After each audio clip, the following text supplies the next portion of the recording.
Mark Brennan of Fight on State here with our weekly Bill O'Brien press conference wrap, joined as usual. Well, not as usual. He skipped last week, but he's back in the fold this week.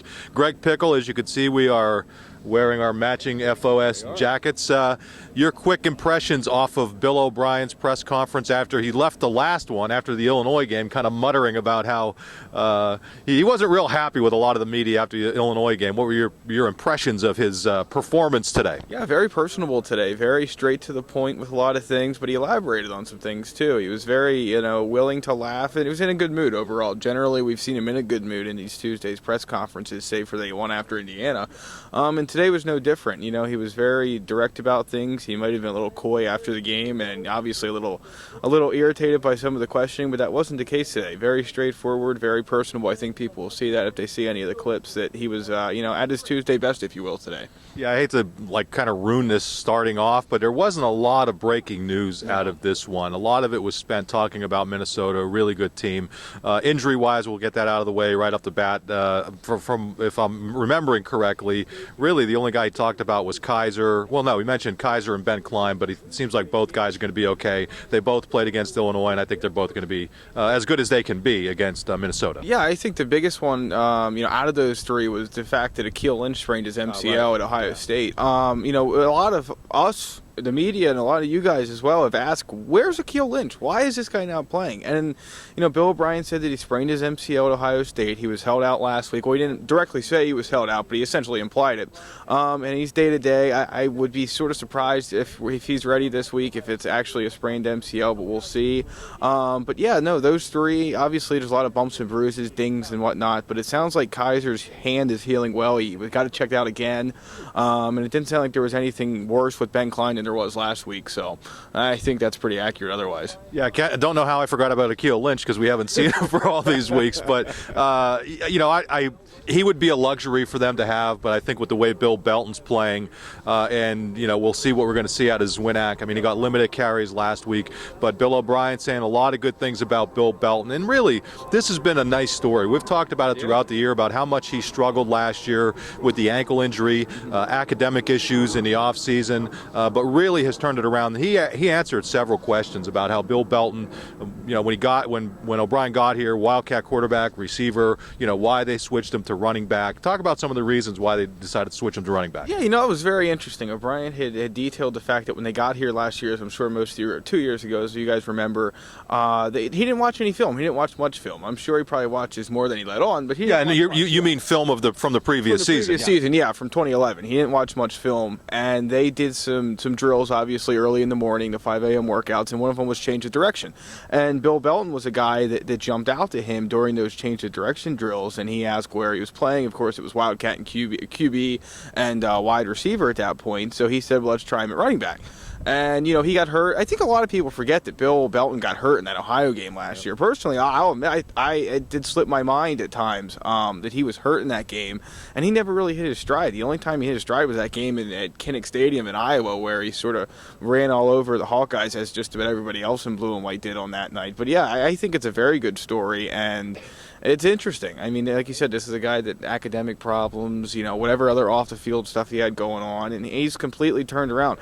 Brian always says he turned a corner. I think it's sort of a running joke at this point because he uses it quite a bit, but Bill Belton certainly has, and it'll be interesting to see what he does against a pretty good Minnesota front seven this week. Yeah, and Belton was a guy that a lot of people, probably including us, had kind of, I don't want to say we wrote him off, but it was a situation where, you wondered with Zwinak there how much he was going to play. One of the other keys, obviously, for going into the Minnesota game will be the play of the offensive line. Right. Bill O'Brien talked about how much better he thought that line played against Illinois than it did against Ohio State, and that's going to be key. They rotated the three tackles again. Gress saw some time on the left and the right, and to me, I don't think you really have to read too much between the lines to see that was kind of a kick in the rear end for Donovan Smith, and I think Donovan Smith reacted real well. Yeah, I think so too. Look, I thought the rotation was pretty good for the most part. I mean, there were times where it looked a little bit iffy, but they're going to need it. I mean, obviously, when you rotate that many guys in, it keeps them fresh, and I think that's probably the biggest thing to me. I don't know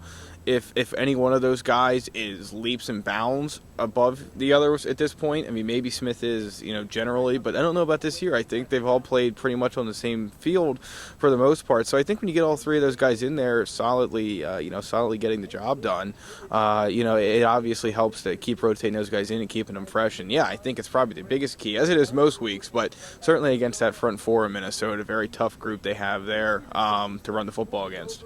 Yeah, Donovan Smith clearly has the biggest upside in my view, and I think that's one of the reasons. I think they realize how good this guy could be if he just stays on point game in and game out. And I don't think any of the criticism about him is about him being a bad kid or anything. I think it's just about, the consistency and that sort of thing. He really had his hands full against Noah Spence, which a lot of people are going to. I mean, that kid's the real deal out at Ohio State, but they're certainly not giving up on him. All three guys are going to play a lot.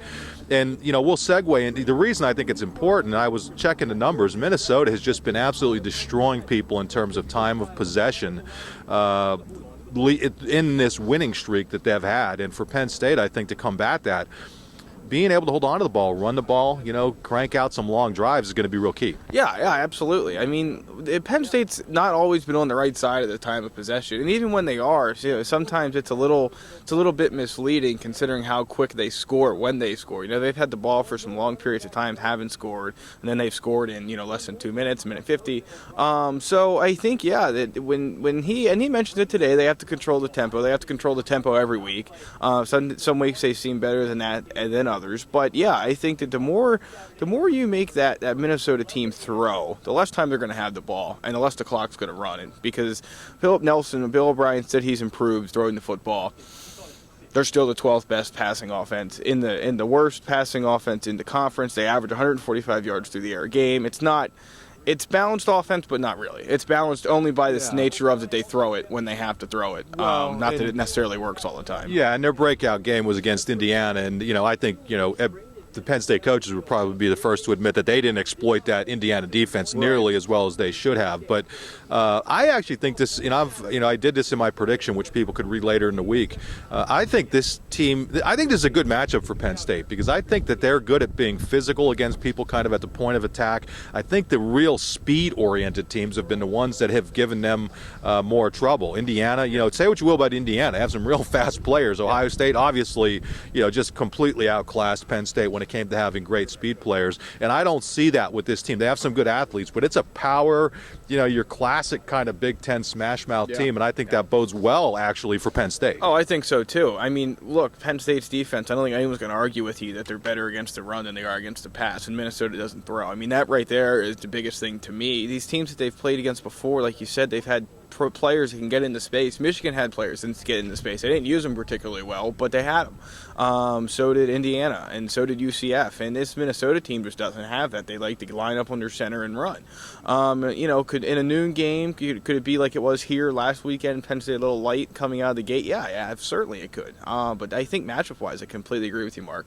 I think a lot of them go in Penn State's favor, especially at the point of attack. Yeah, a lot. One of the big stories in the Big Ten this year has been Jerry Kill and the seizure problems and him having to kind of step away. And as you might imagine, Bill O'Brien said how much his heart goes out to him, but he also went above and beyond, and rightfully so, to praise that coaching staff. I mean, what a great job they've done. It would have been real easy for things to come, to kind of unwind. And again, this is not the most talented team out there, but they've been doing some really good things and winning games that they should win, maybe win one that people didn't think they were going to win.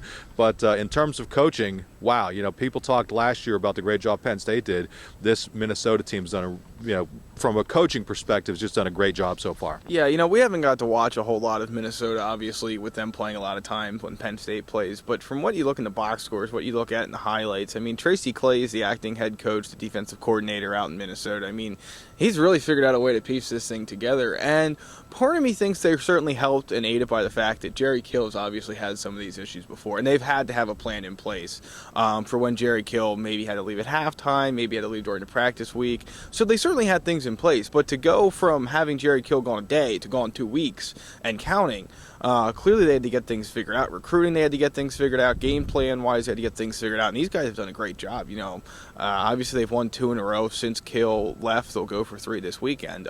But yeah, I mean, that's excellent job by those guys. Yeah, there were a couple lighter moments in the press conference today, and one of them, oddly enough, came when Bill O'Brien was kind of talking about the sideline interaction with Christian Hackenberg.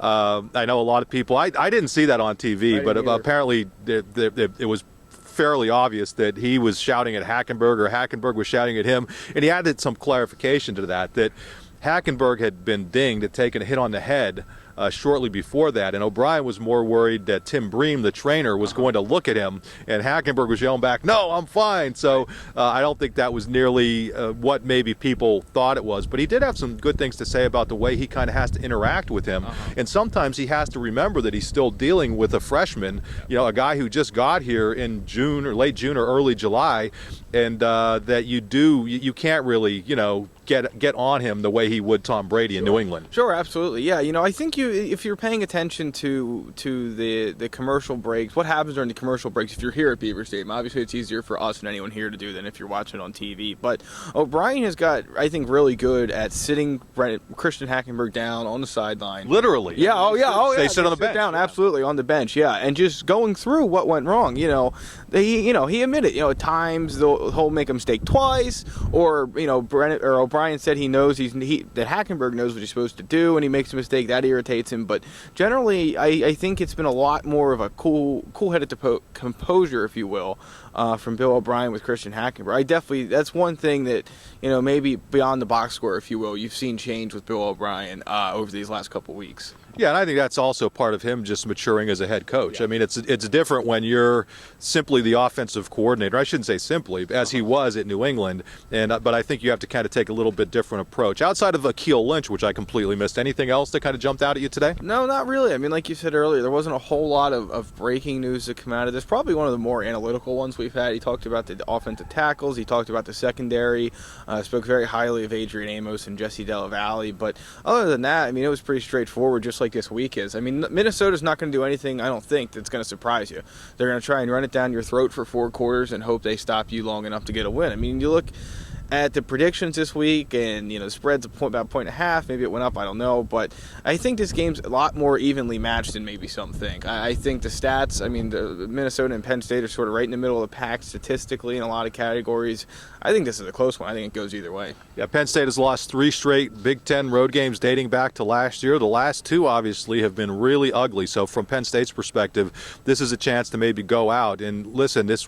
You're right. This is not any sort of easy type of opponent like Minnesota may have been in the past. Right. They're playing some good football, and this would be a good chance to make a little bit of a statement going into the stretch run. So that'll do it for this week's edition of the Bill O'Brien press conference wrap. Just to prove that everybody calls me Brennan, not by my first name.